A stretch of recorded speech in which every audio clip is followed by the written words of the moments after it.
भगवान के मित्र भी हैं, सचिव भी हैं और बृहस्पति के शिष्य हैं। वो अच्छे गुरु के सिखाए पढ़ाए हैं। तो उनसे एक दिन कहने लगे, उद्धव मुझे ब्रज की याद आ रही है। उद्धव मोहि ब्रज बिसरत नाही, उद्धव मोहि ब्रज बिसरत नाही, उद्धव मोहि बिसरत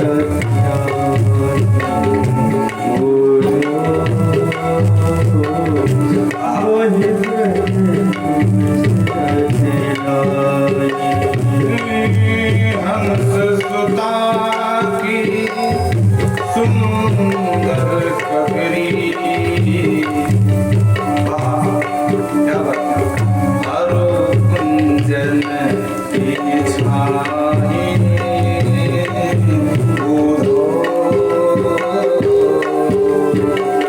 मोहि ब्रज बिसरत नाही,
जब ये अवस्था, बस छिड़ते रहना चाहिए, देखा भगवान की ओर हो तो उनको विश्वास नहीं हुआ। क्यों? क्योंकि बृहस्पति के पढ़ाए भाई एक चेला है, उनको लगा देखो सामान्य सा मानव अगर इस प्रकार विह्वल हो जाए तो बात समझ में आती है। 14 भुवन के मालिक हैं और फिर भी उन गंवार ग्वारियों के लिए इतना परेशान है, ब्रज के ग्वालों के लिए परेशान है। सुरभि को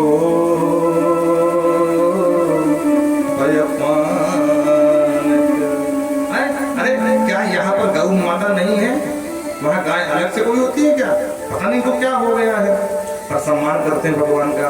तो कोई उस तरह बात तो नहीं बोले, पर भगवान को समझाने लगे, प्रभु आप भी अगर ऐसी बात करेंगे तो सामान्य मानव कहाँ जाएंगे? हैं? आपको इतना बेहोल नहीं होना चाहिए उनके लिए। अरे जो देखो संयोग और वियोग तो होते रहते हैं, और आप तो साक्षात सच्चिदानंदमय हैं प्रभु, आप भी इस तरह वियोग मानते हैं? भगवान ने कहा देख भैया तेरे जितना मैं पढ़ा लिखा नहीं हूँ, तो देवगुरु बृहस्पति का चेला है ना, तो जाकर के उनको समझाए, आकर के समझाया वृंदावन में, और वो अगर मुझे याद करना बंद कर दें तो मैं अपने आप भूल जाऊंगा। तो भैया तू मुझे मत समझा और वृंदावन चला जा और मेरे नित्य सखाओं को, मेरी गोपिकाओं को, उनको नंद बाबा को उनको समझा दे। उद्धव का मन तो नहीं था, लेकिन एक दिन की हो तो सुन ले, रोज भगवान कहते हैं हमको उद्धव ब्रज की बड़ी याद आ रही है, तो उठ गए थे, बोले हाँ ठीक है अब मैं उनको समझाने जाऊंगा। भगवान बोले हाँ ठीक जाओ। भगवान ने अपना पीताम्बर दे दिया कि भैया ये जो पीताम्बर है ये टिकट है वृंदावन का, ये डाल के जाएगा तो किसी से कुछ पूछने की आवश्यकता नहीं, तो उसको लोग बढ़िया सम्मान से लेंगे। बोलो राधे राधे। हैं? हाँ, जैसे आप लोग जानते हैं ना, बहुत लोग देखे होंगे सिनेमा हॉल होता है, उसमें टिकट लगती है, तो टिकट हो तो उसके जो सिनेमा हॉल के कर्मचारी वो भी सम्मान से बिठाते हैं, भैया भैया जी 3 नंबर की सीट बैठ जाओ, अब टिकट में धक्के मार के भगाते हैं। तो भगवान ने मानो अपना पीताम्बर उड़ा दिया कि भैया ये वृंदावन के प्रवेश की टिकट है, याकू लेके जाएगा तो काऊ से पूछने की आवश्यकता ना है, सब सम्मान से लेंगे। ठीक है प्रभु, अब हाँ तो कर दिया कि जाऊंगा। फिर मन में सोचने लगे कि मैं बृहस्पति का पढ़ाया हुआ शिष्य और लक्षणा व्यंजना के माध्यम से मैं समझाऊंगा, वेद वेदांत तो सुनाऊंगा, तर्क की कसौटी पर कसूंगा, वो लोग क्या चलेंगे मेरी भाषा, और मैं उनको कैसे समझाऊंगा? लेकिन अब प्रभु से हाँ कर दिया है तो जाना तो पड़ेगा। ठीक है प्रभु। तो प्रातः काल रथ में बैठा करके गच्छो धवम ब्रजम सौम्य पितरौनो पीतमावह, भगवान ने उद्धव को भेज दिया। उद्धव वहां से चले आए, रास्ते पर यही सोचते हैं कि मैं कैसे समझाऊं उन जवानों को, अहीरों को। आहा, और जैसे वृंदावन में प्रवेश, और जो पीताम्बर देखा ब्रजवासियों में दौड़ पड़े महाराज, ए भैया श्रीदामा देख कन्हैया आयो, कन्हैया आयो, ए मदमंगल देख अपने लाला कन्हैया, कन्हैया आ गए। और दौड़ के सबरे भाग करके महाराज वहां गए, लेकिन जब समीप से देखे तो कन्हैया, पीताम्बर तो कन्हैया का है पर कन्हैया नहीं है। तो बेचारे बिल्कुल खड़े हो गए, देखने लगे भैया तुम कौन हो? लग तो रहा कि हमारे प्यारे के बड़े खास हो, ये पीताम्बर हम अच्छे से पहचानते हैं, ये हमारे कान्हा का है ना? तो बोले हाँ उन्हीं का। अच्छा अच्छा जी महाराज पधारे। भैया हमको नंद भवन जाना है। तो बच्चों ने बता दिया रास्ता, एक पानी जैसा बह रहा था, नाली थी। बोले भैया ये नाली मत छोड़ना, ये नाली जहां तक जाती हो ना तो वहीं तक चले जाना, और जहां नाली का अंतिम स्थान हो मान लेना वही घर है जिस घर से पानी निकल रहा। ठीक है भैया। वो चल दिए रथ में, जो नाली के सहारे गए, नंद बाबा बाहर बैठे थे और आहा नंदा प्रीता परिस्वज वासुदेवाधियासन उनकी बुद्धि में सिर्फ कृष्ण, हे लाला, हे कन्हैया, हे कन्हवा, देख तेरी मैया बुला रही है लाला, आजा बेटा। सिर्फ कृष्ण का ही अर्चन कर रहे हैं। और जो महाराज आए और झरझर झरझर निर्झर आंसू बह रहे हैं आंसुओं से, और कृष्ण की याद में विह्वल है नंद बाबा।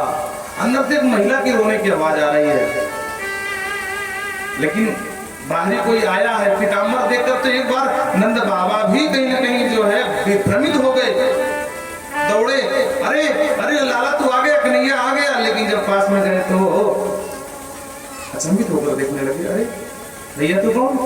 ये तो ये पीताम्बर तो मुझे पता है, मेरे कन्हैया का है ना? हाँ बाबा, अच्छा अच्छा अच्छा भैया, बाबा मैं मथुरा से हूँ, उनका परम सखा। भैया क्या नाम तेरा? बाबा मेरा नाम तो उद्धव है। हाँ भैया ठीक ठीक। वो नहीं आया, कन्हैया नहीं आया?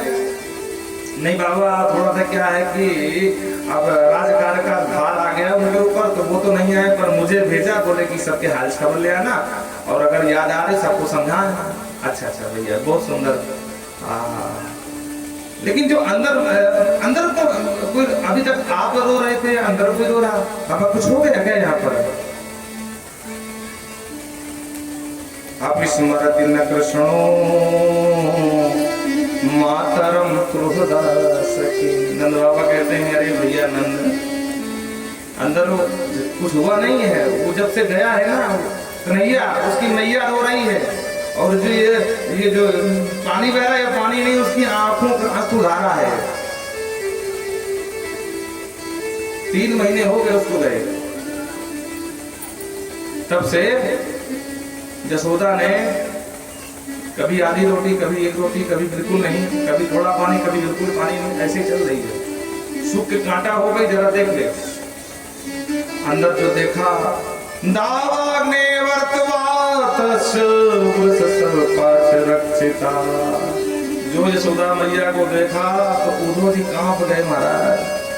जैसे हरे भरे जंगल में दावाग्नि लग जाने के बाद पूरा जंगल महाराज राख का ढेर बन जाता है, वैसे ही आज माँ के हृदय में वो विरह की आग इतनी भयंकर लगी है दावाग्नि कि माँ सूख के कांटा हो गई है। दावाग्नि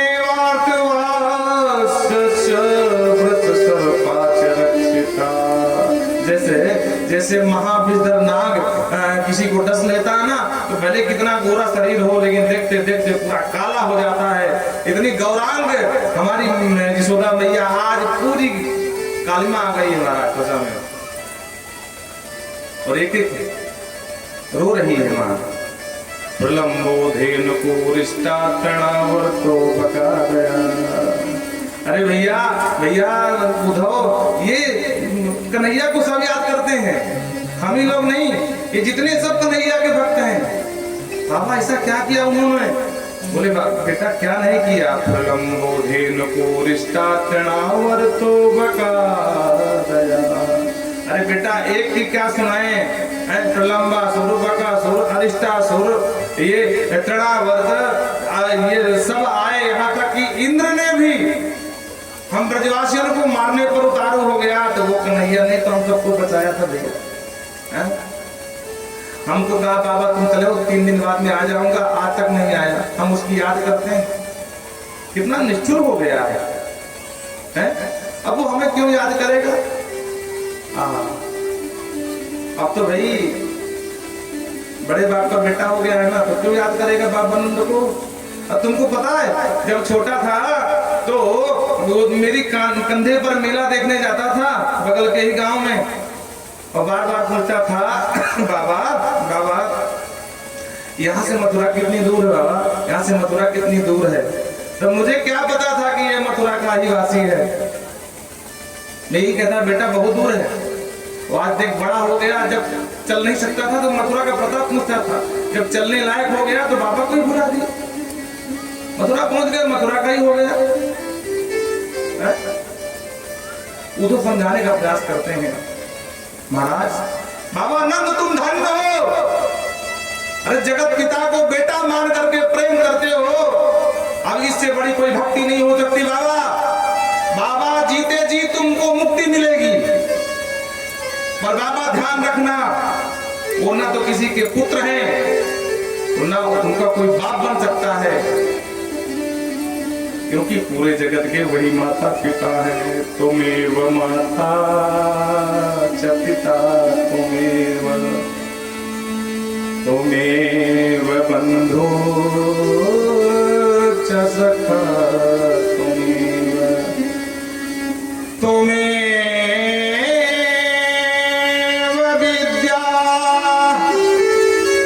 द्रविड़ं तुमेव, तुमेव सर्वं मम देव देवा।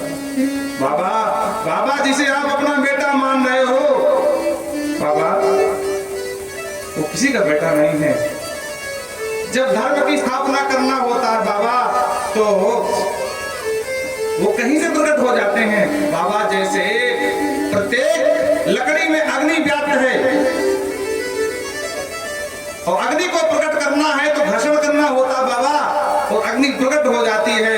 उसी तरह तेरे पुत्र की सत्ता पूरे विश्व में व्याप्त है। हरिदेव जगत जगदेव हरि है, ईशावास निदम यत्किंचित जगत्याम जगत। ऐसी कौन सा स्थान है, कहो सो कहा, जहां प्रभु नहीं बाबा। बाबा जिसे अपना बेटा मान रहे हो, खुदा वो सबका पिता है। और ये अच्छी बात है, ये तुम्हारी भक्ति का है, तुम्हारी श्रद्धा को मैं प्रणाम करता हूँ बाबा। बाबा उसे भूल जाओ, तुम्हारा बेटा नहीं है बाबा। कब तक रोते रहोगे बाबा इस तरह? बाबा समझो, वो जगत के माता पिता हैं, वो लीला करने के लिए तुम्हारे बेटा बन गए थे। नंद बाबा कहते हैं, वो तो तेरी बात समझ में नहीं आती है। तू कह रहा है वो जगत का माता पिता है, दुनिया के बंधन छुड़ाने वाला है। एक बात बता, इसी यशोदा ने उसको उंखल में बांध दिया था, आंख मिट गिरो रहा था, मां मुंह को मुक्त कर दे, मैया मुंह को मुक्त कर दे, तब ये जगत का विधाता उस समय मुक्त नहीं हो पाया। तू कह रहा है कि जगत का पिता है, दुनिया के बंधन मिटाता है, तब क्या हुआ था इसको? और अगर हम मान भी ले कि वो दुनिया का पिता है, माता है, निकम्मा से निकम्मा पुत्र भी नहीं भुलाए बोलता है। और इतना अच्छा, इतना जितना सुंदर दिव्य महा पराक्रमी बेटा किसी को होगा तो कोई बाप भूल सकता है क्या? कहां का तुम दिमाग हमको बता रहे हो? और जो डांटा महाराज उद्धव के सारी विद्या भागी घूमे। और जब महाराज आवेश में आकर नंद बाबा बोले तो मैया तुरंत चौंकी, सुधा मैया और दौड़ के आई, शांत, बिल्कुल शांत, क्यों लड़ रहे हो? मेरा खाना सो रहा है ना अंदर, जग जाएगा, अभी हाल ही सोया है, बिल्कुल शांत रहो। और जो उद्धव ने सुना कि मेरा कन्हैया अभी अंतःपुर में सो रहा है, मैं उसको लोरी सुना रही हूँ। अरे छगन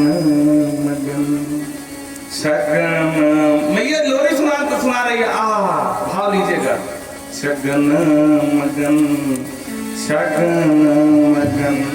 मेरे लाल को आज रे निंदिया, छगन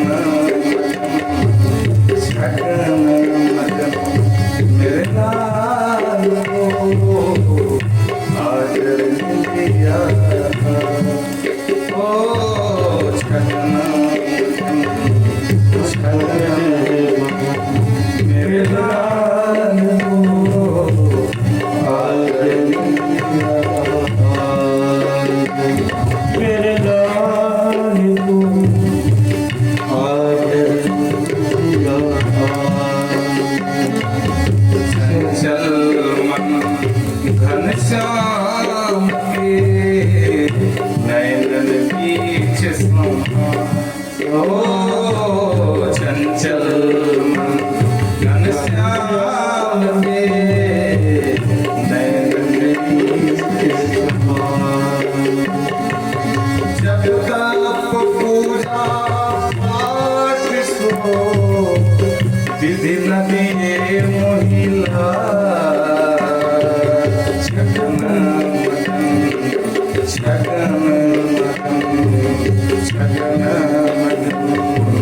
छगन मगन मेरे लाल को आज निंदे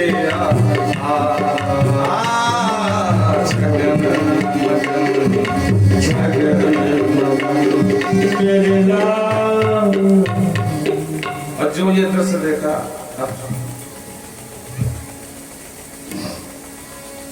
उद्धव के होश उड़ गए महाराज, सारी गुरु की विद्या।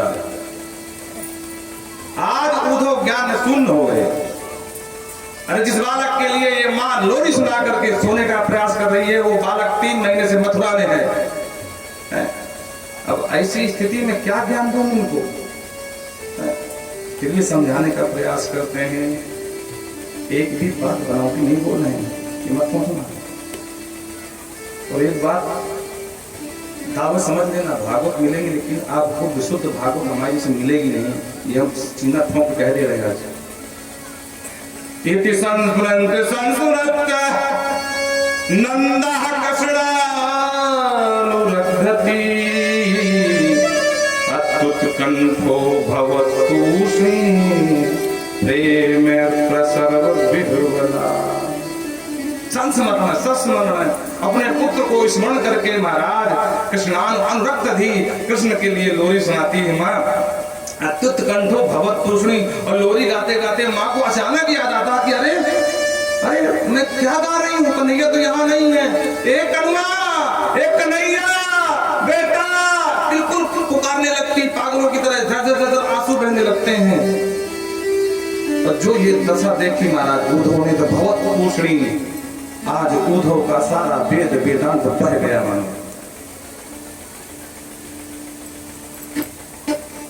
यशोदा वर्ण नामानि पुत्रस्य चारितानि च शृण्वन्तु वस्त्रवस्त्राक्षी स्नेहस्य पयोधरा। अपने पुत्र को याद करके विह्वल हो जाती है माँ, और आज उनके स्तनों में दूध का संचार होने लगता है, दूध की बूंद टपकने लगती है पृथ्वी में। और ये जब दशा देखते हैं महाराज, आज उद्धव कितना बड़ा ज्ञानी क्यों ना हो, लेकिन माँ की ममता के सामने सारे ज्ञान फीका पड़ जाता है।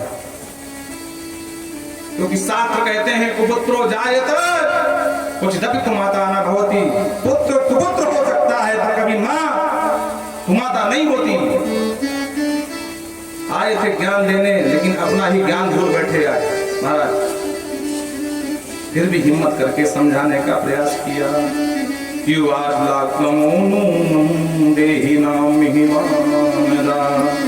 नारायण किल गुरु यत कृत्वा मतरी।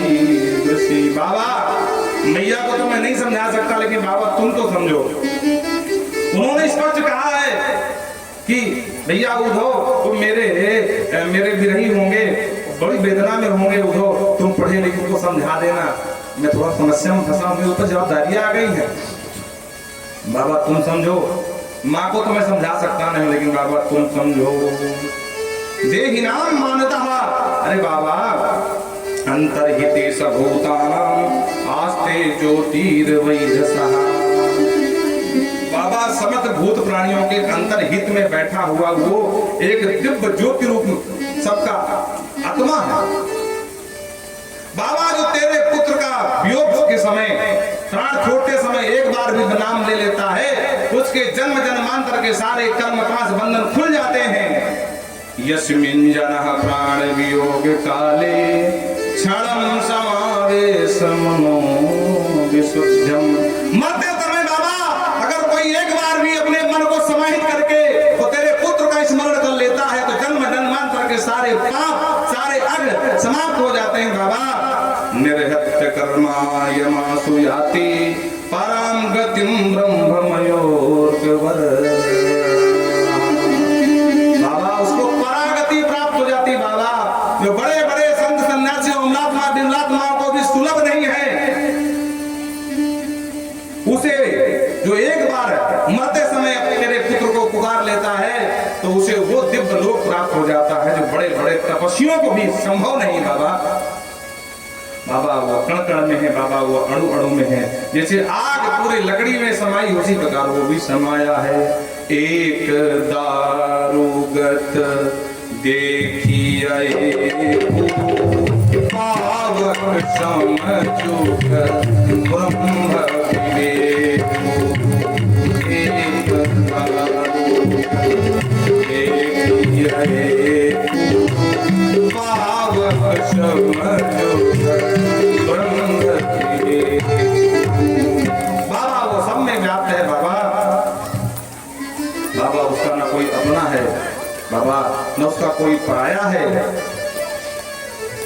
न माता न पिता तस्य न भार्या न सुता न आत्मीयो न परश्चापि न देहो जन्म एव च। बाबा न माता न पिता तस्य, न उसका कोई माँ है न उसका कोई पिता है, न भार्या न सुता दया, उसकी कोई पत्नी भी नहीं है, उसके कोई बच्चे भी नहीं हैं। बाबा नात्मियो न परश्चापि, न उसका कोई अपना है न उसका कोई पराया है, क्योंकि सबको एक दृष्टि से देखता है। कबीरा खड़ा बाजार में पूछे सब की ना काहो से दोस्ती ना कहूँ। बाबा वो परम ब्रह्म है, वो दृष्टा है। बाबा सर्वेशाम आत्मजो ह्यात्मा पिता माता स ईश्वर। बाबा ये जितनी योनियां हैं वो सब वही, सबका माता है, वही पिता है, वो सबकी आत्मा, सबका ईश्वर है, सबका गुरु है वो। बाबा कहाँ तक समझाऊं। ब्रजांगना दिवमस्पृशत ध्वनि। और ये बात करते करते रात कब बीत गई, आपस में संवाद करते करते दोनों को पता नहीं चला। प्रातः काल हुआ और ये ध्वनि ध्वनि और ये शब्द जब ब्रज की गोपियों को पता चला तो दूर से देखा तो रथ खड़ा है, पहुंची शायद कन्हैया आए हों, दौड़ करके आई। कन्हैया तो नहीं मिले, पर जमुना स्नान करके ऊधोरी चले आ रहे थे, पीताम्बर ओढ़े। तो पहले तो भ्रम हो गया, लेकिन जब सामने आए तो पहचान गई। आपस में चर्चा करते कि भैया यही रथ पहले भी आया था हमारे जीवन धन को लेने के लिए, ये रथ दोबारा क्यों आया है। एक सखी कहती है आकुर आगत है किंबा कंस्य साथ साधक किम साधयत युष्माभिर भरतो प्रेतस्य निष्कृतम् भरतो प्रेतस्य निष्कृतम्। अरे बहन तुझे याद है ना, कंस साध कहा, यही रथ आया था अक्रूर लेकर के कंस का अर्थ प्रयोजन करने के लिए और हमारे प्यारे कन्हैया को ले गया था। लगता है वो कंस को हमारे प्यारे ने मार दिया होगा। तो प्रेतस्य निष्कृतम, अब उसकी प्रेत क्रिया कर्म करने के लिए 13वीं के लिए लगता है यहाँ सबको भोज कराने के लिए लेने आया है। बोलो राधे राधे। ये प्रीत के शब्द हैं। जब प्रेमी के वियोग में जब निकलते हैं हमारा, तो पूछो मत। और तब तक महाराज ऊधो नजदीक आ गए। जो ऊधो को देखा तो आपस में चर्चा कर रहे हैं ये कौन है। पीताम्बर तो लग रहा है कि प्यारे का है। ओहो, एक सखी ने कहा मुझे पता है इसका नाम ऊधो है, ये कल का आया शाम को, हमको पता नहीं चला था। नंद बाबा के यहाँ रुका रहा, आज चला जाएगा। ओ अच्छा, तो वापस मथुरा जाएगा? बोले हाँ आज चला जाएगा। तो अब संदेशा दे रही कैसे। तब तक एक भौरा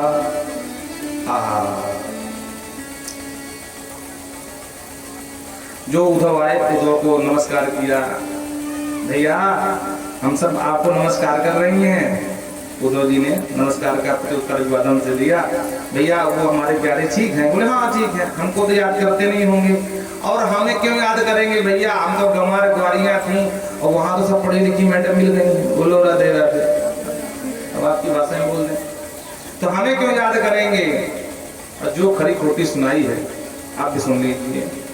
निष्तम त्यजति गणिका अकल्पम नकृतिम नजा अधीत विद्या आचार्यम ऋतवजो दक्ष दक्षिणा। ए भैया उद्धव देखो, ये मत कहना कि हम ऐसे उल्टा सीधा बोल लेंगे, लेकिन हम जो भी बोल रहे हैं बिल्कुल सच्ची सच्ची बोल रहे हैं। जिस प्रकार निर्धन को गणिका त्याग देती है, गणिका माने वेश्या, उसी प्रकार उन्होंने हमको त्यागा है। जिस प्रकार पढ़ने के बाद विद्यार्थी अपने अध्यापक को राम राम करके निकल जाता त्याग करके, अभी कम विद्या ऋत्वं दत्त दक्षिणाम, जैसे पंडित जी महाराज कर्मकांड कराने के बाद दक्षिणा लेने के बाद यजमान के राम राम करके निकल जाते हैं, जैसे फलहीन वृक्ष को छोड़ करके पक्षी उड़ जाते हैं, जैसे घर आए हुए मेहमान खा पी करके राम राम करके निकल जाता है, जैसे जंगल में आग लग जाने के बाद सारे जंगल के पशु भाग जाते हैं, जैसे एक कामी पुरुष नारी का भोग करने के बाद नारी को त्याग देता है, उसी प्रकार तुम्हारे प्यारे ने हमारा त्याग कर दिया है। निस्तम त्यजति गणिका अकल्पम न पतिम प्रजा, जैसे अकाल पड़ने पर प्रजा राजा को छोड़ देती है। अधीत विद्या आचार्यम ऋत्वजो दत्त दक्षिणा, खागावेत फलम व्रतम वप्स्वा शातिथियो गृहं दग्ध्वा मृगात आरण्यम जारो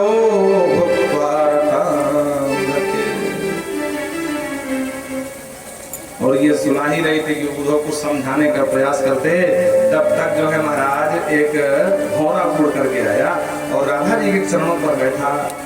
तो राधा जी ने क्या किया, सब मिल करके भौरे से शिकायत करने लगी, कहते भौरे तू भी काला और वो भी काला, हमको लगता है उस काले ने तुझे भेजा, वो भी कपटी और तू भी कपटी, काले सब कपटी होते हैं।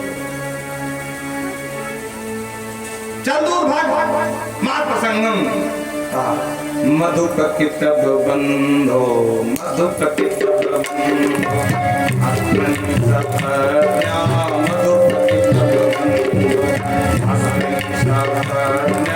मुझे बिलुलित माला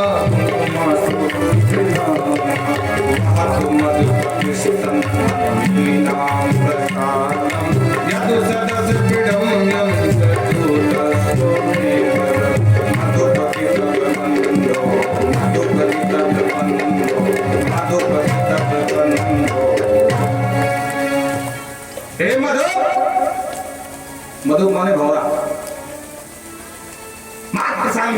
दूर चल, हमको छूना मत, क्योंकि हम जानते हैं काले सब कपटी होते हैं। बोलो राधे राधे। काले सब कपटी होते हैं। कुछ विरुद्ध माला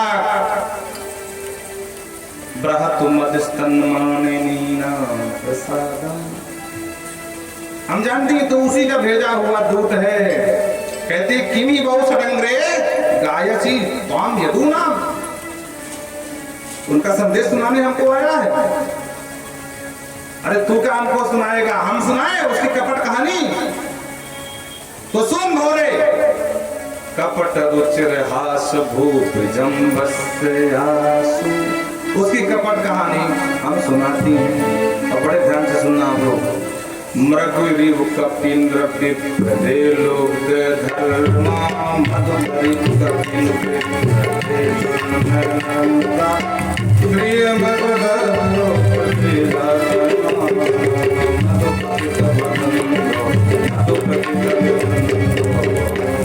उसकी कपट कहानी हमसे सुन भौरे।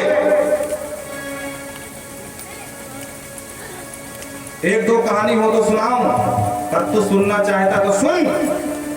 मृगुरु कपींद्रम विद्ये लुप्त धर्मा, अरे पढ़े लिखे भाइयों में झगड़ा हो जाता है भाई, है? कोई बड़ी बात नहीं है। फिर सुग्रीव और बाली दो सगे भैया बंदर जाति के, और बंदर अगर आपस में लड़ पड़े उसमें कोई बड़ी बात थोड़ी ना थी। लेकिन एक भाई को बना लिया मित्र, एक को बना लिया शत्रु, एक को छू के मारा। भौरे हम सब जानती हैं। एक कहती बहन छोड़ उस बेचारी बाली की, मैं बताती हूँ इस तरह मक्कत विरूपा, अरे बेचारी वो सूर्पणखा है, सर धस करती बेचारी, भगवान जाने 5 घंटा ब्यूटी पार्लर से निकल के आई थी वो, रुचि रूप धर प्रभु तन आई और बोली वचन बहुत मुस्कुराई, तो संकोच नमो समनाई। लेकिन देख इस कपट की कपटी की कहानी कि कम से कम एक बार तो देख लेता कि देवी कहां से आई, किस ब्यूटी पार्लर फंस के आई है? तो सीता ही चिताई कहीं करू गाता, मतलब एक बार इस कपटी ने उस सुपड़ा को नहीं देखा। स्त्रियों के प्रति इसका व्यवहार महाकपट का है। एक कहती भौरे तू मेरी सुन, इनकी छोड़। भौरा गुनगुना, देखो प्रेम में जो बिरही है ना उसको भान नहीं रहता मैं किससे बात करता हूं। और भगवान राम के चरित्र से आप जानते हैं, देखत मृग हे मधुकर श्रेणी तुम देखी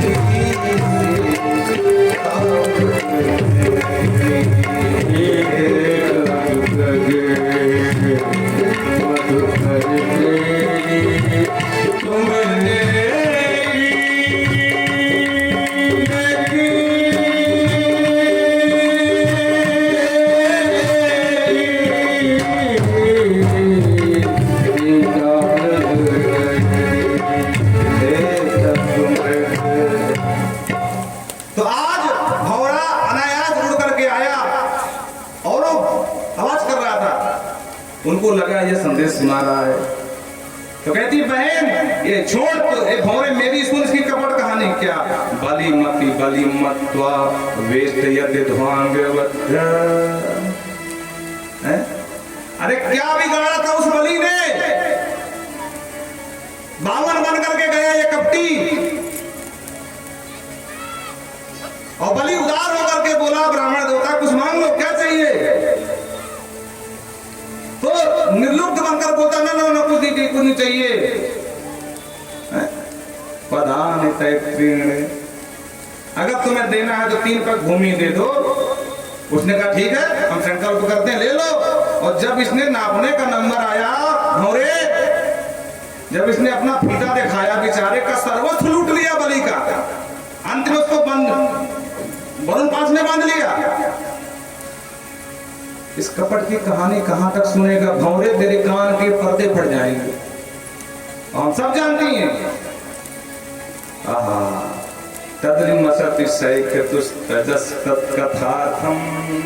भौरा थोड़ा ज्यादा मना रहा था। एक देख कह रहा है भौरा कि अगर वो आपको इतने ही बुरे लगते हैं, उनकी कपट कहानी आप सब जानती है, तो उनको क्यों याद करती हो, भूल जाओ उनको। तो बोलते हैं बस भौरे यही हमसे नहीं हो सकता है, सब कुछ हो सकता है। तदल मसित कथार्थम, देखो वो तो भौरे है नहीं, अब उसकी कथा हम छोड़ दें ये संभव नहीं है, क्योंकि यही कथा तो हमारे जीने का अवलंब है। कह हनुमंत विपत प्रभु सोई, कह हनुमंत विपत प्रभु सोई, जब तब सुमिरन भजन होई, जब तब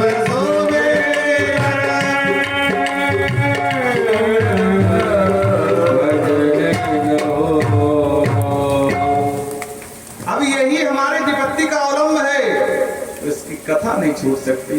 और भौरे सुन, जो भी ईमानदारी से इस कपड़ी की कथा सुन लेता है उसकी स्थिति क्या हो जाती है। बोले यतनु चरित लीला कर्ण पियो सविप्रुट सकृत धन विधोत द्वंद धर्म विनष्टि, उसके सारे द्वंद धर्म विनष्ट हो जाते हैं।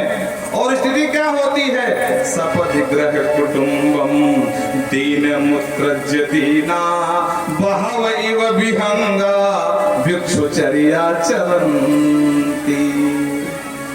घर कुटुंब भाई बहन परिवार सब छोड़ देता है और मुड़ मुड़ा करके सन्यासी बन जाता है। बहव इव विहंगा, जैसे पक्षी उड़ करके और चूकते हैं महाराज, उसी तरह वो सन्यासी बन करके घर घर जा करके और भिक्षुचर्या चरंती, घर घर का भिखारी बना देता है तेरा कपटी। जिसने भी ईमानदारी की कथा सुन लिया, जितने ये संत घूम रहे हैं ये सब इसी की कथा सुन करके संत बने हैं, घर घर के भिखारी बने हैं। सपदि ग्रह कुटुंबम, दीन हो जाता है। बोलो राधे, आप मत घबराओ, आपके स्वामी कोई बाबा नहीं बनने वाले। हमको पता है कि आप घबरा रही हैं, महाराज जी क्या बोले जा रहे हैं। बोलो राधे राधे।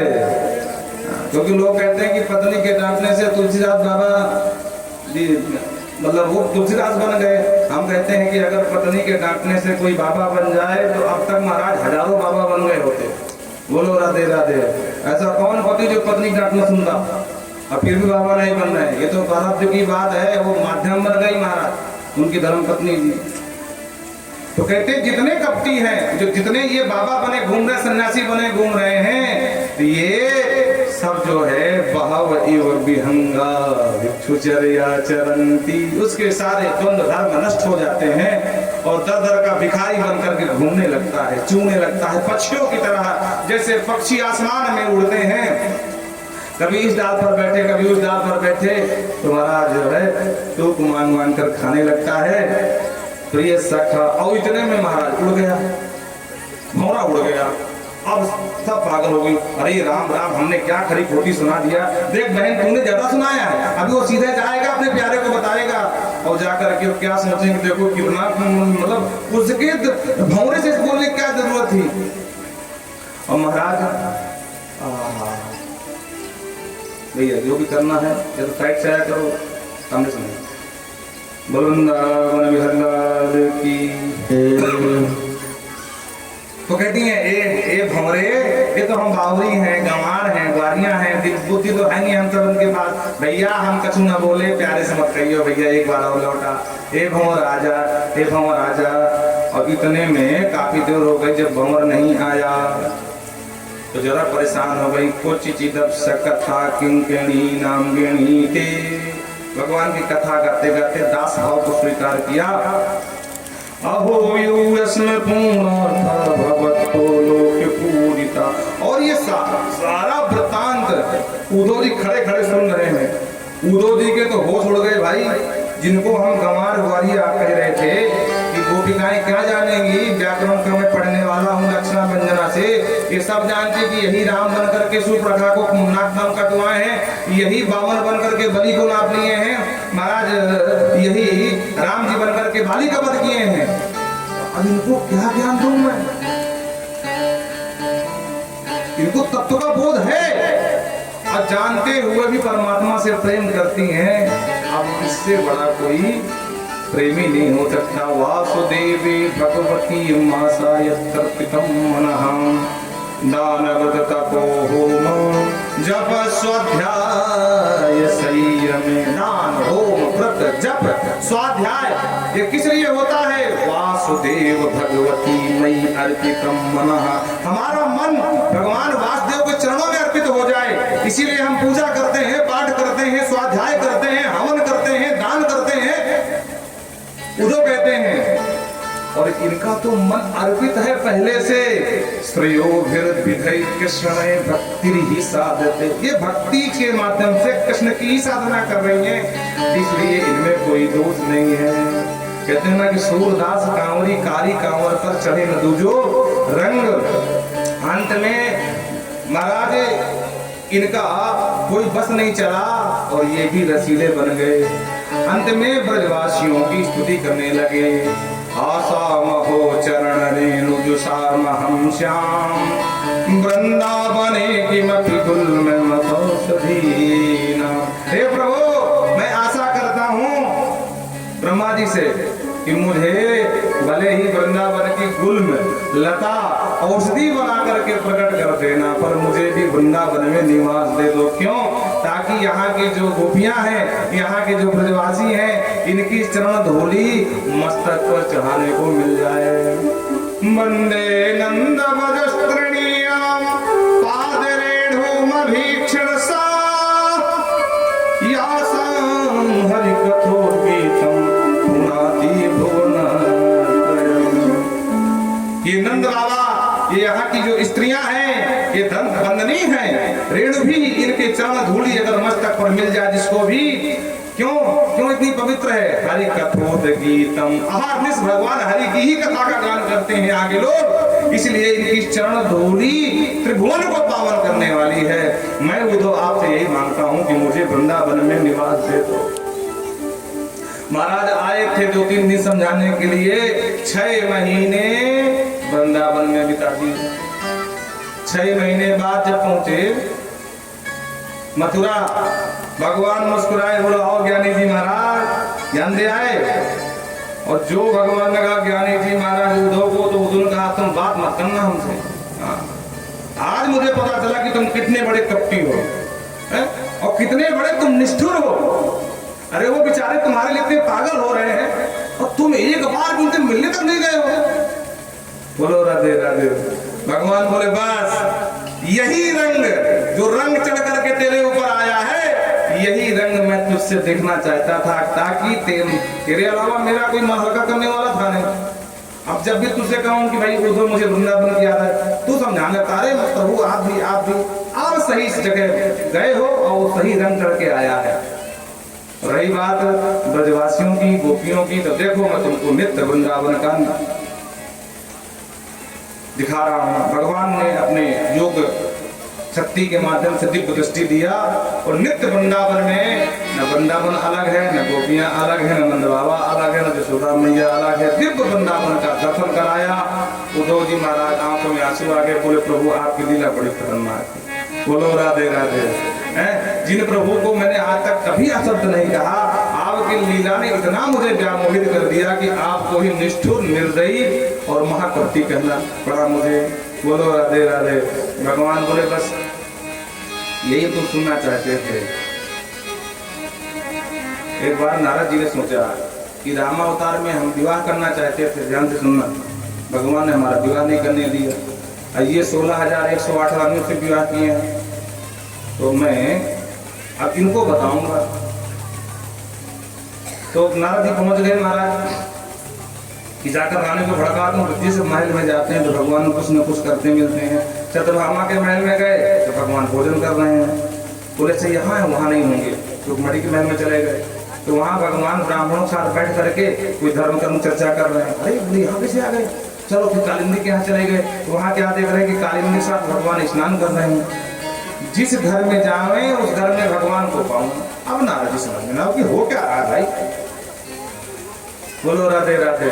तो नारद जी निकल के जा रहे थे और भगवान समझ गए कि आग लगाने आए हैं नारद जी। तो भगवान भी एक गोपी का रूप लिया, घूंघट करके नारद जी के पीछे पीछे निकल लिए। हाँ, नारद जी कमर उड़े थे महाराज। घूम घूम कर आए और नारद जी और भगवान भिड़ गए एक दूसरे। देखा तो भगवान को पहचान गए। बोले प्रभु आप अभी तो आप रुक्मणी मैया के महल में थे, वहां भी थे, यहाँ रास्ते में कैसे आ गए? ये सब क्या चल रहा है? भगवान ने कहा बेटा हम तुम्हारे बप्पा को समझ में नहीं आए, तुम्हारी क्या चलेगी?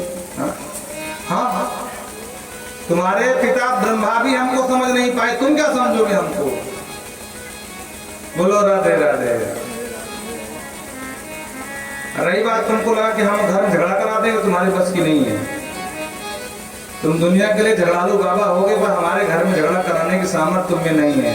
प्रेम से बोलो राधे राधे। इस तरह भगवान उद्धव को शांत किए और जरासंध के आक्रमण पड़ गए। ध्यान से सुनना, 17 आक्रमण किए महाराज पर कुछ नहीं बिगड़ पाया। 18वें आक्रमण में इसने काल यवन को भी साथ ले लिया।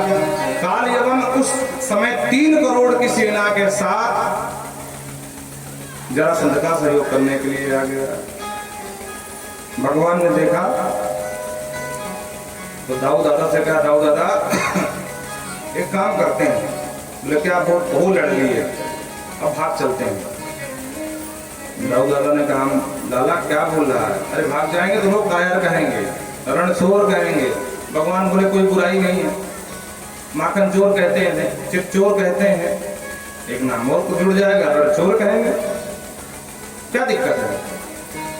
दादा बोले कि देख भैया कन्हैया तेरी लीला तू जाने, लेकिन ये बता कि जाना कहाँ है?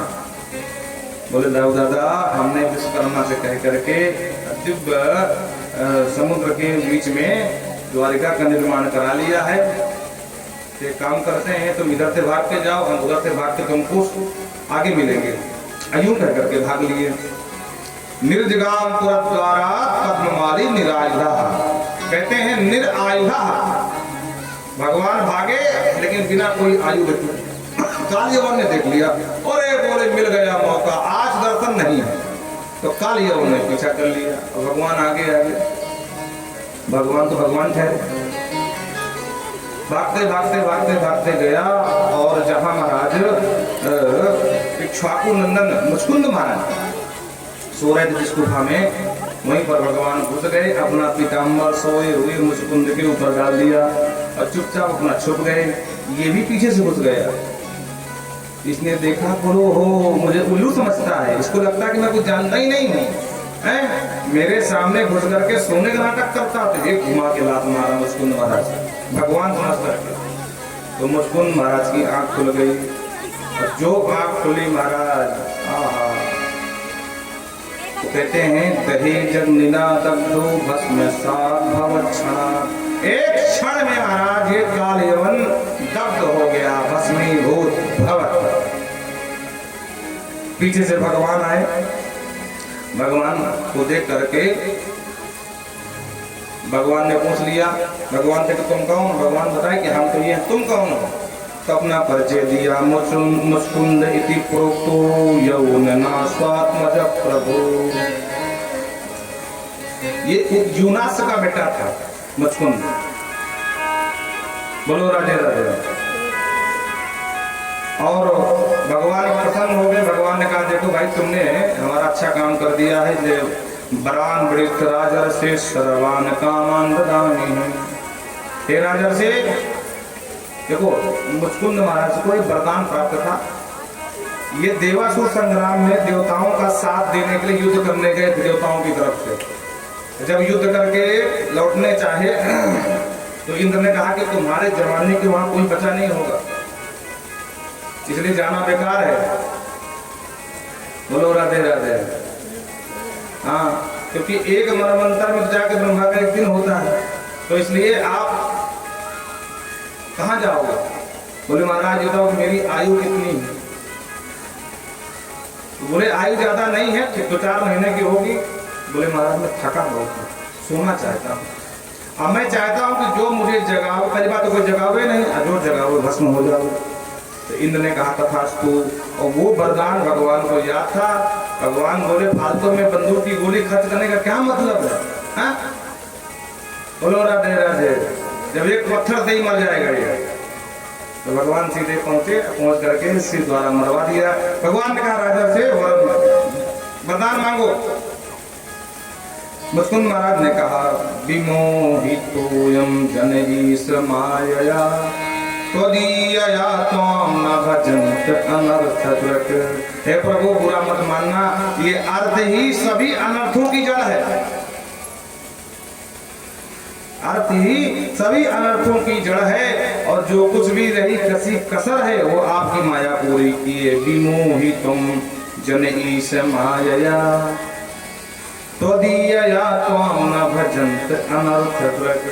तुम्ही ने जीवन दिया है, तुम्हारा भजन करना चाहिए, तो माया के चक्कर में पड़ करके न भजन अनर्थकृत्, तुम्हारा भजन न करके दूसरे का भजन करता है। कोई काम का भजन करता है, कोई क्रोध का भजन करता है, कोई रूप का भजन करता है, कोई स्वाद का भजन करता है। बोलो राधे राधे। कोई संपत्ति का भजन करता है, कोई बेटे का भजन कर रहा है, देख मेरा बेटा डीआईजी बन गया है। बोलो राधे राधे। त्वदीयया त्वां न भजन्त अनर्थकृत्, तुम्हारा ही दिया हुआ शरीर तुम्हारा भजन नहीं करता। कबहू की कर करुणा नर देहि देत ईस बिनु हेतु सने। तुम्हारा भजन न करते हो गृहेश योषित कुशस्य वंचितः। और वही भोग क्रिया में पशुओं की तरह विहार करते करते, जैसे पशु मर के मर जाते हैं वैसे अपना मर जाते हैं। और एक बड़ी अच्छी बात कहते हैं, प्रभु गौ माता घास खाती है, मुंह को मर जाएगी तो घास ही खाएगी, मांस नहीं खाएगी। सिंह मांसाहारी है, मुंह का मर जाएगा, मांस ही खाएगा, घास नहीं खाएगा। पर ये तुम्हारा ये 2 पैर वाला जीव जिसको मनुष्य कहते हैं, ये विडंबना की है महाराज। कि घास भी खा ले, मांस भी खा ले, कोई धर्म नहीं है। शाकाहारी भी है, मांसाहारी भी है। तो प्रभु इस दो पैर वाले जीव से ज्यादा तो पशु लोग धार्मिक हैं, कम से कम अपने धर्म का उल्लंघन तो नहीं करते हैं, लेकिन ये धर्म से भी, धर्म का व्यतिक्रम करके सब कुछ करता है। लब्ध्वा जनो दुर्लभ अत्र मानुषम कथंचितव्यं यत्नतो अघा।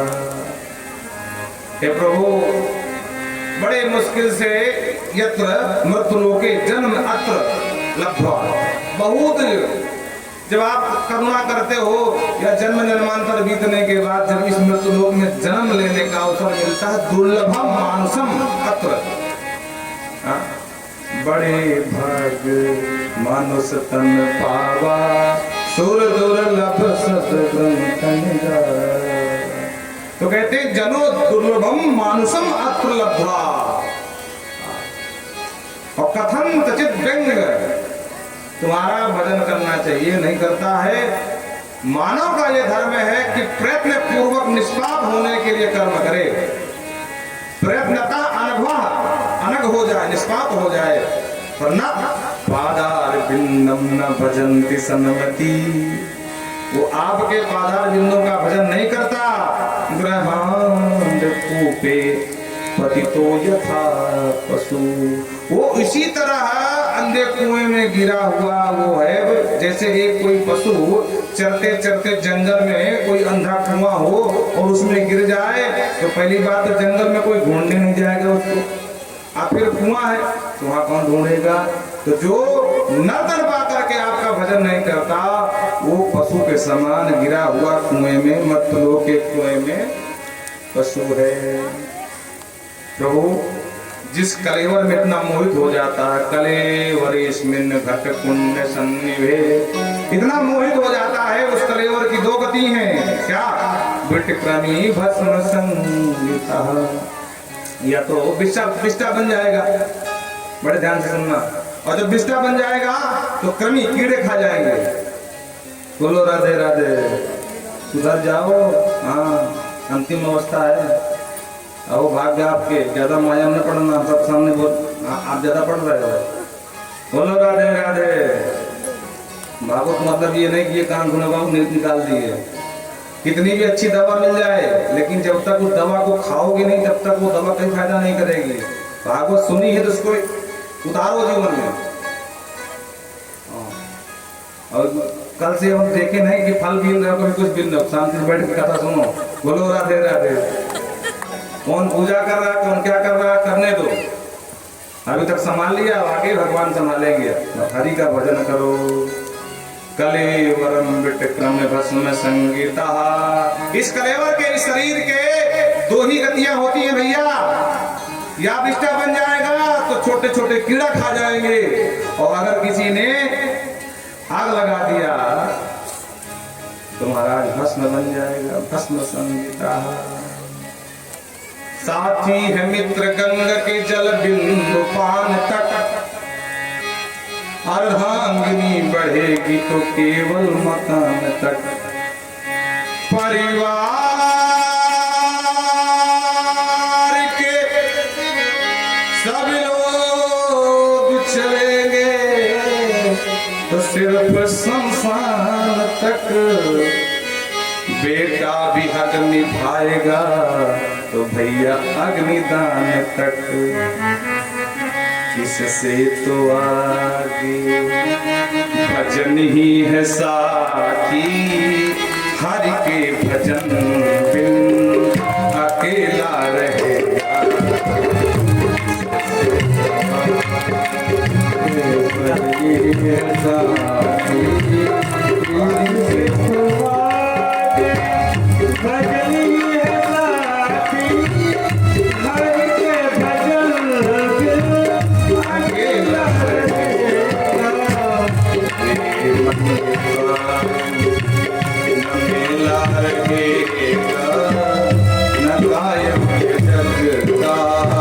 झमेला रहेगा।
कि नहीं?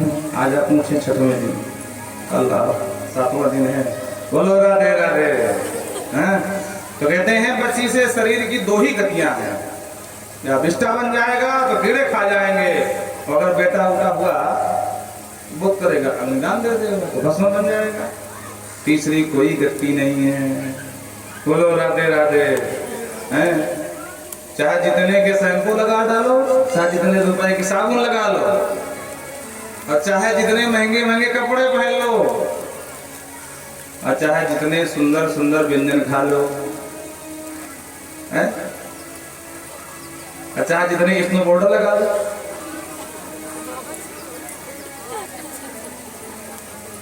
अंत में शरीर की 2 ही गतियां हैं। चाहे जितना सज लो संवर लो, और चाहे जितनी सेल्फी खींच लो। बोलो राधे राधे। अंत में इस शरीर की 2 ही स्थितियां होती हैं, या तो भस्म बन जाएगा या विष्टा बनकर के तीर खा जाएगी, बस दूसरी कोई गति नहीं होती है। फिर भी इतना कहते हैं, ये मुस्लिम महाराज कह रहे हैं, भगवान ने कहा प्रदान मांग लो, तो उन्होंने समझाना शुरू करते कि प्रभु लोभ मत दो, ये लोभ ने तो पूरी दुनिया को बर्बाद कर दिया महाराज। इसीलिए भरत जी को कहना पड़ा, अर्थ न धर्म न काम रुचि पद न चहूं निर्वाण, जन्म जन्म रति राम पद यह वरदान, बाकी न आन। जानते तो आप सब हैं, नहीं फिर भी मानते हैं। बोलो बोलूंगा ग्रहेश मैथुन सुखेश योषिताम, फिर भी देखो सब कुछ जानते हुए सिर्फ देखो जो हम करते हो वो पशु भी करते हैं। विषय भोग अनेक योनियों में भोग चुके हम लोग, और सामने देख रहे हैं कि पशु भोग रहे हैं, और पशुओं की तरह कह रहे हैं कि हम लोग भी मैथुन सुखेश योषिताम, बस खा लो पी लो मौज उड़ा लो, यही तो जिंदगी है, बस यही लोग समझते हैं। बोले जीवन ये नहीं है। क्रीडा मृगा पुरुष ईश नियते, वो ईश्वर इतना नजदीक होते हुए भी ये क्रीडा मृग बन करके महाराज, क्रीडा लोग समझते हैं ना, क्रीडा मृग, मृग यहाँ पर कहा गया बंदर को, है? शाखा मृग की असमनुताई शाखा ते शाखा पर जाई। तो बंदर देखा होगा ना, जो मदारी आता है वो बजाता है, बंधन नाचता है, उसी तरह ही संसार में आकर के योषिताम क्रीडा मृगः, घरवाली का क्रीडामृग बन जाता है, जो कहती है सो करता हमारा। बोलो राधे राधे। हैं? बेचारा थका हारा आया, बोले हाँ चले आए, सब्जी नहीं लाए, क्या क्या सब्जी बनाऊं बताओ। तो फिर जरा उठाया झोला फटाफट, फिर भगा बाजार को। और वहां से लेकर के सबको झोला चला रहा है, लो सब्जी आगे, दूध में चाय कैसे बनाऊं, दूध लेके आओ। तो फिर भगा बेचारा हमारा। तो पूरी जिंदगी क्रीडा। वृंदावन विहलाल की। भगवान ने कहा बात तो सही कह रहे हो, बड़े प्रलोभितस्यापि न कौमे भीतायता, इसलिए हमको प्रलोभन मत दीजिए, बस यही देना है कि मेरा मन सदा प्रभु आपके चरणों में लगा रहे, बस ये वरदान दे दीजिए। बार बार बर मांगूं हर सुदेहु श्रीरंग, पद सरोज अनपायनी, बाबा भगत सदा सतसंग। बोलो राधे राधे। बाबा भोलनाथ कहते हैं श्रीरंग प्रभु, बार बार वर मांगो हर सुदेव श्रीरंग, पद सरोज अपने चरण की धूली, और भक्ति कैसी अनपायनी, जो बिना पांव वाली होगी, एक बार आ जाए बस हमारी हो जाए, आगे ना फिर यहां से। और भगति सदा सत्संग, सदा आपका सत्संग मिलता रहे। यही बात यहाँ पर मुस्कुंद जी भगवान से मांगते हैं। विजरस्व मही कामम मैया वेशित मानसा, आस्तेयम नित्यदा तुभ्यम भक्तिर्मयि अनपायनी। जाओ मेरी अनपायनी भक्ति लो, सदा में अपने मन को मुझ में समाहित रखना, और बिल्कुल विजरस्व मही निर्द्वंद होकर के तुम इस पृथ्वी में भ्रमण करो। बोल भक्तवत्सल भगवान की। देखो जय बोल दिया करो, राधे राधे बोल दिया करो। कल भर की बात और है, परसों के बुलाने वाला नहीं मिलेगा। हाँ, हो सकता है यही नाम से कल्याण हो जाए। कौन सा नाम भगवान की डायरी में लिख जाए। एक बार बोला था, एक दो भाई थे, तो एक बड़ा सज्जन था, एक का नाम धर्मवीर, एक का नाम कर्मवीर। बड़े ध्यान सुनना। तो धर्मवीर बड़ा धर्मात्मा, कर्मवीर कर्म का ही विश्वास रखता था। वो बोले भगवान होते ही नहीं है, जो कुछ करेंगे तो हमारे कर्म से भाग्य बनेगा। बड़ा नास्तिक था, लेकिन बड़ा भैया धर्मवीर बड़ा आस्तिक था। तो बड़े भैया धर्मवीर ने सोचा कि ये बड़ा नास्तिक है और इसका उद्धार नहीं होगा, तो कैसे भी करके एक बार अगर राम नाम ले ले तो काम बन जाए। तो गुरुजी आए, तो गुरुजी से कहा कि महाराज इसको एक बार नाम दिलवा दो। गुरुजी ने कहा कोई बड़ा काम नहीं है, ले लेगा। गुरुजी आए, समझाए, बेटा कर्मवीर राम का नाम ले। तो नहीं लेता राम का नाम, राम आपको नहीं कमा खिला देते, नहीं लूंगा। बोले बस भाई तू ले चुका, काम खत्म। एक बार तूने नाम लिया है, और जब यहां से जाना और धर्मराज पूछे कि तुम भैया एक बार राम का नाम लियो हो, किसी संत के कहने से उल्टा कर लोगे कि नहीं लेता राम का नाम, क्या कर लोगे? श्रद्धा से नहीं, अश्रद्धा से लिया।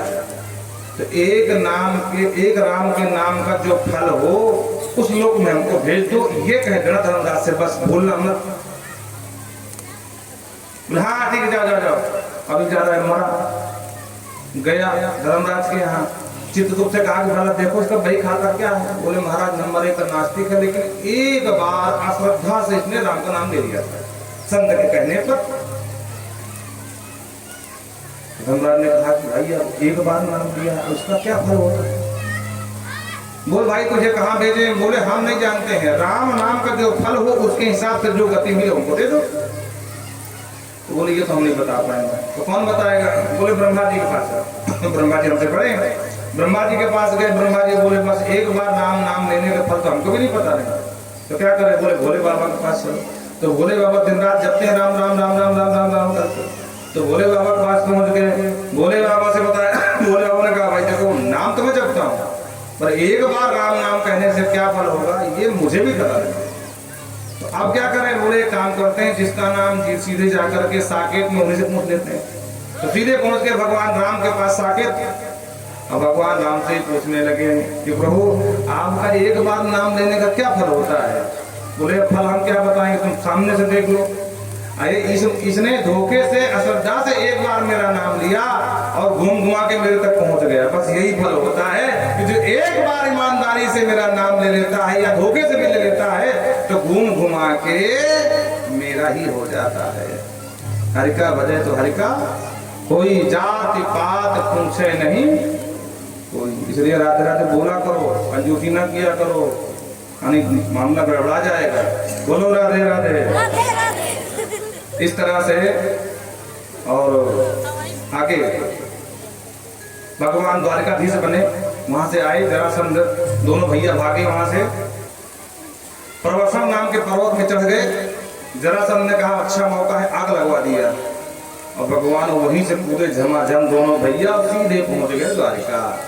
विश्वकर्मा ने द्वारका पहले बना दिया था, भगवान द्वारका पहुंच करके द्वारकाधीराज बन गए।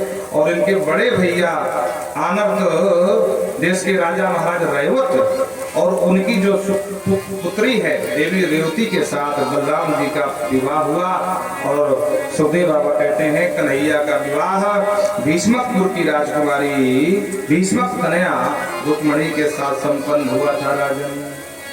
बोलो राधे राधे।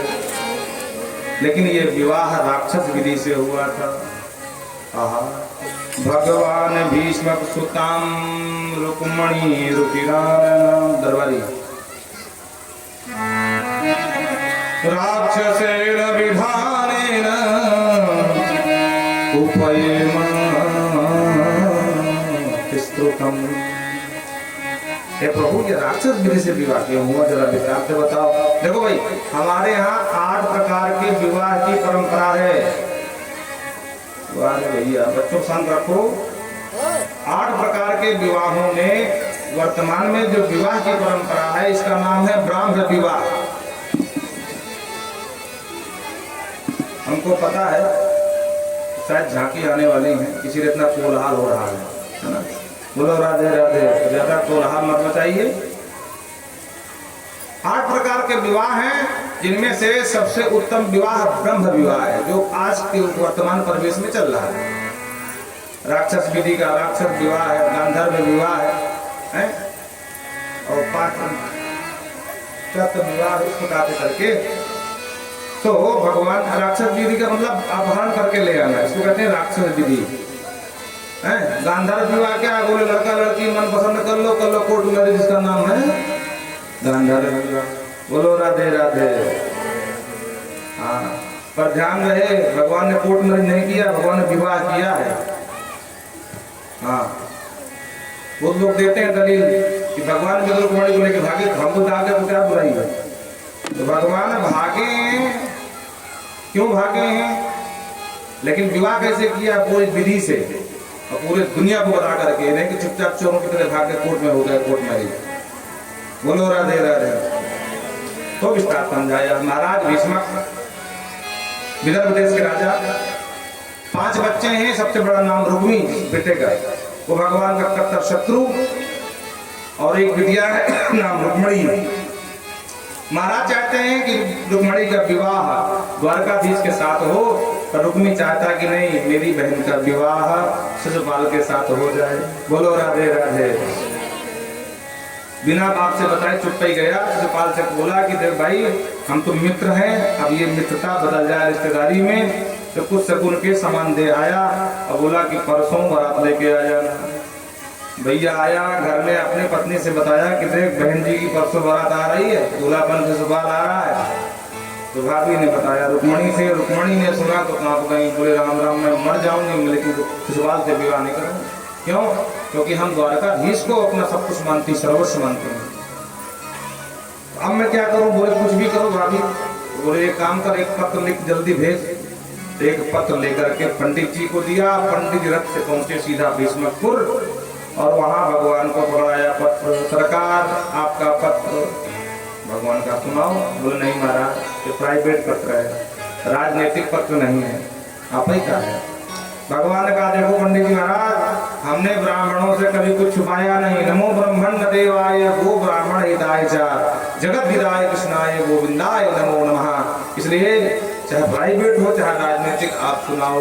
पंडित जी पत्र सुनाने लगे। रुक्मिणी ने लिखा था, श्रुत्वा गुणार भुवन सुंदर शृण्वतां ते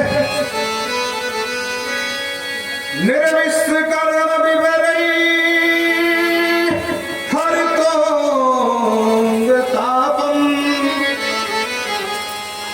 रूपं वृथां रसिमतामखिलार्धलाभम् त्वय्यच्युताभिसत्यचित्तं पत्रकं मे त्वय्यच्युताभिसत्यचित्तं पत्रकं मे। बड़े सुंदर सुंदर शब्द दिया।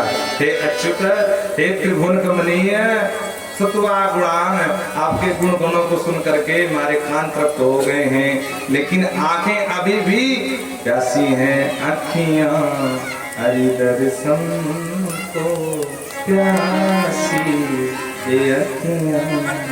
रूपम दशाम, आहा, ये रूप का लाभ कब मिलेगा? दर्श का। प्रभु आप जानते नहीं है, मैं आपको अपना पति मानती हूँ। अब आपको इस बात में हंसी आए कि पति मानती हैं और पत्र भी भेजती हैं। भाई नियम ये है कि बेटे वाले कन्या के यहाँ जाते हैं, लेकिन यहाँ तो बिटिया खुद पत्र भेज रही है। तो सरकार बात ही ऐसी है। पिताजी तो तैयार थे, लेकिन भैया तैयार नहीं था। और परसों मेरी बारात आ रही है, कहीं ऐसा ना हो कि शेर का भाग सिंहार ले जाए। बोलो राधे राधे। धीरा पतिम कुलवती नवृत कन्या काले नृसिंहस नरलोक मनोभिरामम। नृसिंह का भाग सिंहार न ले जा सरकार। इसलिए आप, और अगर आप सोच रहे हो कि झगड़ा होगा, युद्ध होगा, लड़ाई होगी, तो कहीं कुछ नहीं होगा। क्यों? क्योंकि अंतः पुरांतरचरी मनिहत्य बंधो सत्वा मुदवहे कथमिते प्रवदामु पूर्वे दरक्त कुलदेवी यात्रा यश्याम परिणव बधो गिरजा मुकेया। हमारे यहाँ परंपरा है कि जब बिटिया का विवाह हो तो देवी पूजन को जाती है, गिरजा पूजन को। और देवी पूजन को मैं जाऊंगी, वहीं हम लोग मिल जाएंगे, वहीं से 9-11 हो जाएंगे। बोलो राधे राधे। और जो पंडित जी ने पत्र सुनाया, भगवान ताली बजा के हंसे, बोले पंडित जी जो स्थिति रुक्मिणी की है वह स्थिति हमारी है। वस्तुतः बात यह है कि हमने भी रुक्मिणी के खूब गुणगणों को सुन करके हम भी रुक्मिणी को दिल दे बैठे। और स्थिति ये है कि आजकल रात रात भर नींद नहीं आती है। तथा हम तच्चित्तो निद्राम च न लभे ऋषिम, रात भर रुक्मिणी की याद में जागरण चलता है, नींद नहीं आती है। लेकिन हमने सोचा कि देवी जी ने कोई प्रस्ताव दिया नहीं है, पर अब प्रस्ताव आ गया, इसलिए चिंता की कोई बात नहीं है, चलो मेरे साथ। और भगवान पंडित जी को लेकर के सुंदर सुंदर रथ रूप दिया और दौड़ करके पहुंचे सीधे कुंडनपुर। और उधर महाराज शिशुपाल के बैंड बाजा सुनाई दिए कान में, बारात आ गई। और जो रुक्मिणी ने सुना कांप गई, भाभी के पास गई, भाभी अब क्या होगा, पता नहीं पंडित जी पहुंचे हो ना पहुंचे। तब तक पंडित जी महाराज मूसल को ताव देते हुए, बकली घुमाते हुए, मुस्कुराते हुए, पान चबाते हुए और सीधे दिखाई पड़े। जो रुक्मिणी ने देखा बोले वाह महाराज क्या समाचार लाए हो? बोले बेटी समाचार नहीं, जिसके लिए समाचार दिया उन्हीं को लाया हूँ। जाओ देवी पूजन को लिखा था ना तुमने, वही है। अब प्रसन्न हो गई, गिरजा पूजन के लिए अपने समस्त सखियों के साथ कंचन थाल सजा करके और पहुंच गई मंदिर। देवी माँ को मनाने लगी। पर इधर किसी भेदी ने बता दिया जाकर के, शिशुपाल सावधान, यहाँ हम नहीं आए हैं। फिर बोले वो छलिया भी यहीं देखा गया, मंदिर के पास था। देवी मंदिर को पूजन करने गई, हमको गड़बड़ लग रही है। बराती बोले शिशुपाल तुम चिंता मत करना, हम फालतू रसगुल्ला खाने थोड़ी ना आए हैं, हम करेंगे रखवाली देवी जी की।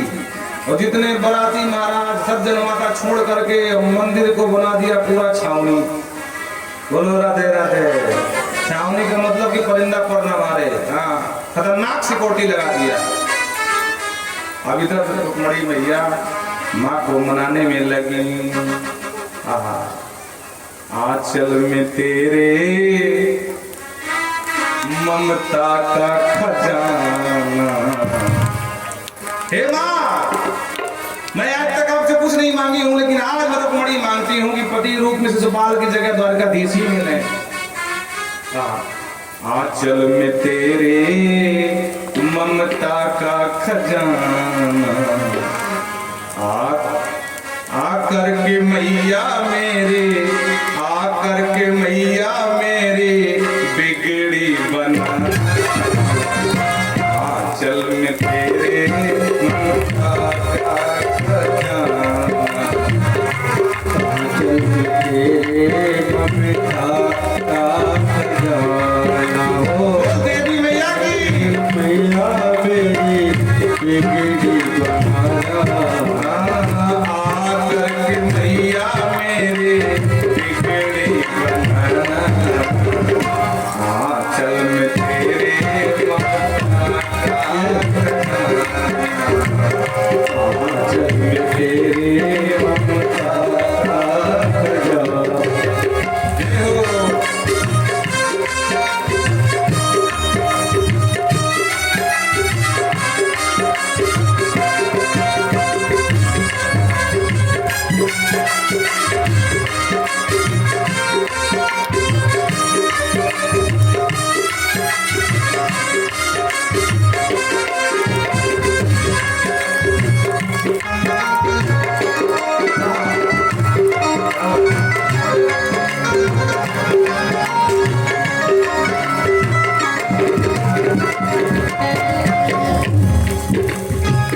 जिसकी बन जाए सिरा, बड़े भाव से सुनना,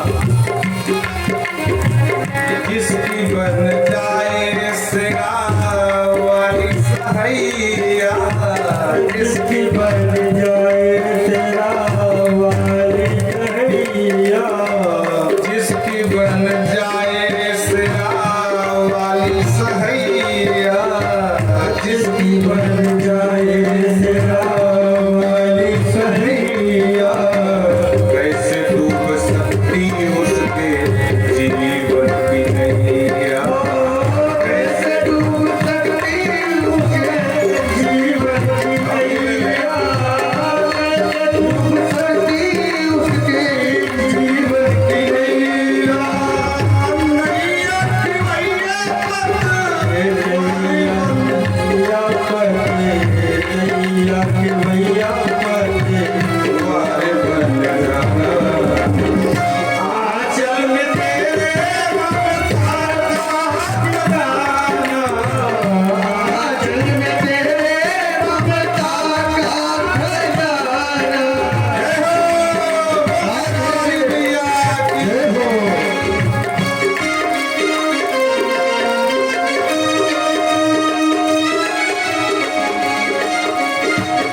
रुक्मणी मैया पूजा करती हैं, मनाती हैं। दुर्भगाया न मेधाता नानकूलो महेश्वरः देवी वा विमुखा गौरी रुद्राणी गिरिजा। हे माँ गौरी, हे रुद्राणी, हे गिरिजा, हे अंबिका, नानक अनुकूलो महेश्वर, हे भोले बाबा, जीवन के जितने सोमवार प्रदोष के व्रत रही हूँ सबका फल आज ही अभी चाहिए बस। नानकूलो महेश्वर। और पूजा करते करते वाम उरुर्भुजो नेत्रम स्फुरन प्रियभाषणः। वाम उरु बायां अंग फड़कने लगा, बाएं नेत्र फड़कने लगी। रुक्मिणी मां समझ गई नहीं है, क्यों? क्योंकि माताओं का बायां अंग फड़कना प्रिय भाषण शुभ संकेत है। नमस्ते त्वांबिके वीक्षणं स्वसंतानयुतां शिवां। हे शिवा, हे अंबिका, नमस्ते, नमस्कार करती हूँ। त्वां संतान, मैं आपकी बेटी हूँ। भूयात् पतिर्मे भगवान कृष्णास्तनुमोदितां। पति रूप में मुझे कृष्ण मिले, बस यही मांगती हूँ। इतने में देवी मैया ने आशीर्वाद दे दिया। मनुजा हीरा चौ मिलहि सोबर सहज सुंदर श्यामलो करुणा निधान सुजान श्री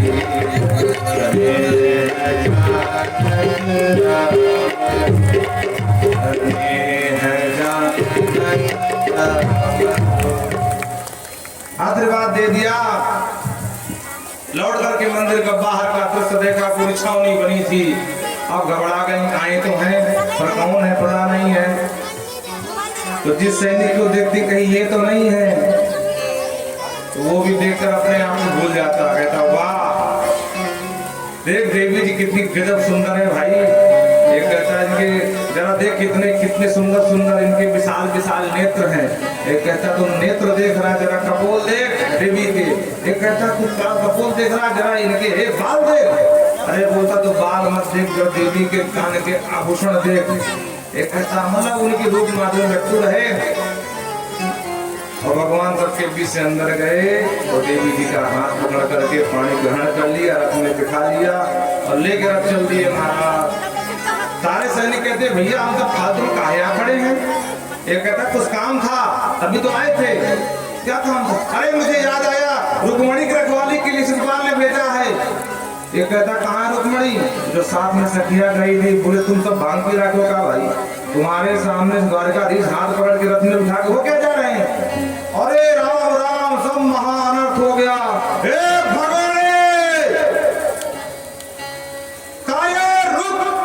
और जो भगवान ने भगोड़े शब्द सुना तुरंत रथ मोड़ लिया। रुक्मिणी का कहीं बोले महाराज गड़बड़ मत दो, जल्दी भागो, बड़ा भैया आ जाएगा। भगवान बोले चिंता मत करो, अब बड़ा भैया है कि छोटा, क्या बात की चिंता ना है। अब तो मेरी शरण में हूँ, हम तेरे हवाले गलिया वाले। अब भगवान ने कहा देवी जी एक बात बताओ, घोड़ों की लगाम संभालना आता कि नहीं? बोले हाँ हाँ महाराज राजा की बेटी हूँ, जन्म से घोड़ों की लगाम संभाले। तो बोले लगाम तुम संभालो, धनुष हम संभालेंगे। बोलो राधे राधे। रुक्मिणी ने लगाम संभाली, रथ की, सरकार ने धनुष संभाला और तक तक के बाण मारना शुरू किया। जब हाथ के नजर आए तो सारे भाग करके गए। जरासंध से बताया, शिशुपाल से बताया कि सरकार गजब हो गया। बोले ऐन वक्त में उसका बड़ा भैया आ गया, दाऊद दादा, क्योंकि भगवान युद्ध करते समय दाऊद दादा आ गए पीछे से। बोले कन्हैया डरियो मत, ठीक समय पर आया हूँ। और महाराज सारे बराती हार गए और दाऊद दादा सबको निपटाया। भगवान लेकर के भगे रुक्मिणी जी को। बीच रास्ते इसका भैया रुक्मिणी आगे से छेक लिया। भगवान ने रुक्मिणी को परास्त करके और फिर देवी जी को लेकर के गए। सानिध्य पंडित जी बुलाए और मंडप बनाए और इस तरह से धूमधाम से रुक्मिणी मैया का विवाह संपन्न हुआ। बोल रुक्मिणी कृष्ण भगवान